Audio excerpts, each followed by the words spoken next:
à la énième participation et à la énième collaboration entre le Carrefour des entrepreneurs de l'océan Indien et la Foire internationale de Madagascar. Ce soir, le Carrefour des entrepreneurs est heureux de vous recevoir, et quand je dis le Carrefour, c'est 3 membres de son bureau sur 5.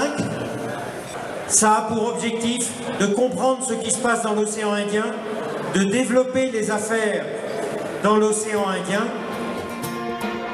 et en plein développement à partir de l'île de la Réunion. Merci Gilles. 11e participation à la foire d'ailleurs, à la FIM, qui est toujours remarquable, il faut le souligner.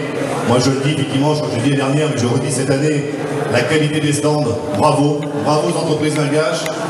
Et puis bien le but, on s'est rendu compte que, pardon du privé-privé, les choses avancent. Ça c'est une bonne chose. Donc on monte également une plateforme privé-privé de coopération régionale entre Madagascar et la Réunion.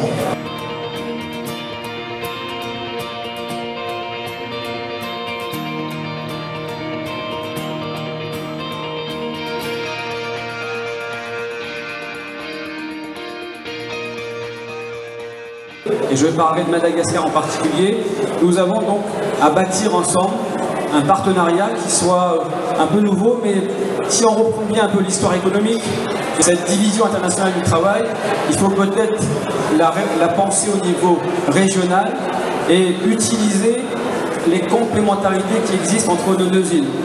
À Madagascar, nous avons la chance d'avoir un pays immense, nous avons la chance d'avoir beaucoup de ressources, une population qui est dynamique, qui a envie de travailler, qui a envie de s'investir.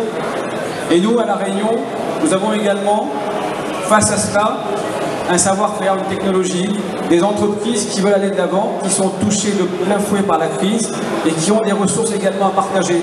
Donc pourquoi pas envisager cette espèce de spécialisation, une stratégie de spécialisation intelligente, moi j'appelle ça, et peut-être que ces occasions, j'ai devant moi beaucoup de chefs d'entreprise, et que c'est dans ces moments de réseau que nous pouvons imaginer des solutions de travail en partenariat. Et je crois que cette spécialisation, nous pouvons l'appeler de nos voeux. C'est un des moyens que nous avons tous pour sortir donc de cette crise qui nous touche, aussi bien à Madagascar qu'à La Réunion.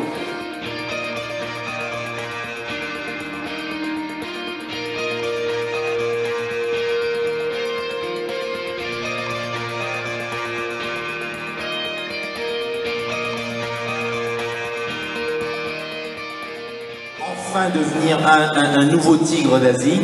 J'espère pour Madagascar que cette relance économique va commencer à se concrétiser en 2016 et au-delà. Pour y arriver, il faut quand même des ingrédients, des politiques publiques. J'ai retenu dans ce que disait le Premier ministre et c'est lui-même qui l'exprimait, que Madagascar en 2016 était à la croisée des chemins. À la croisée des chemins vers une relance économique, mais sur le moyen long terme, Madagascar doit trouver le chemin d'une relance économique soutenable, durable, inclusive, et pour ça atteindre ce qui étaient les ambitions du président de la République, Razanarman Pian.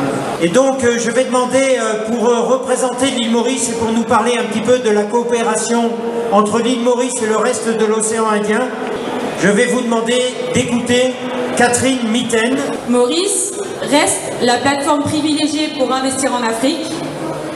Donc nous aurons peut-être l'honneur et le plaisir d'accueillir les entrepreneurs malgaches du 7 au 9 juin à Maurice et vous faire rencontrer des entrepreneurs mauriciens, voilà, pour essayer justement de faire développer, émerger des courants d'affaires, donc Madagascar, Maurice. Voilà.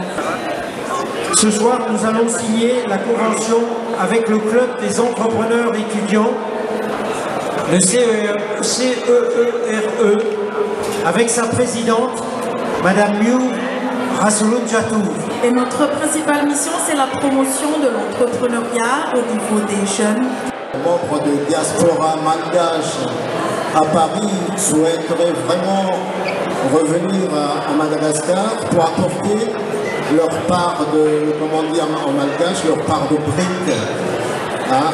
Et comme vous savez, Madagascar n'est plus très loin par rapport à l'évolution de l'Internet, par rapport à la technologie.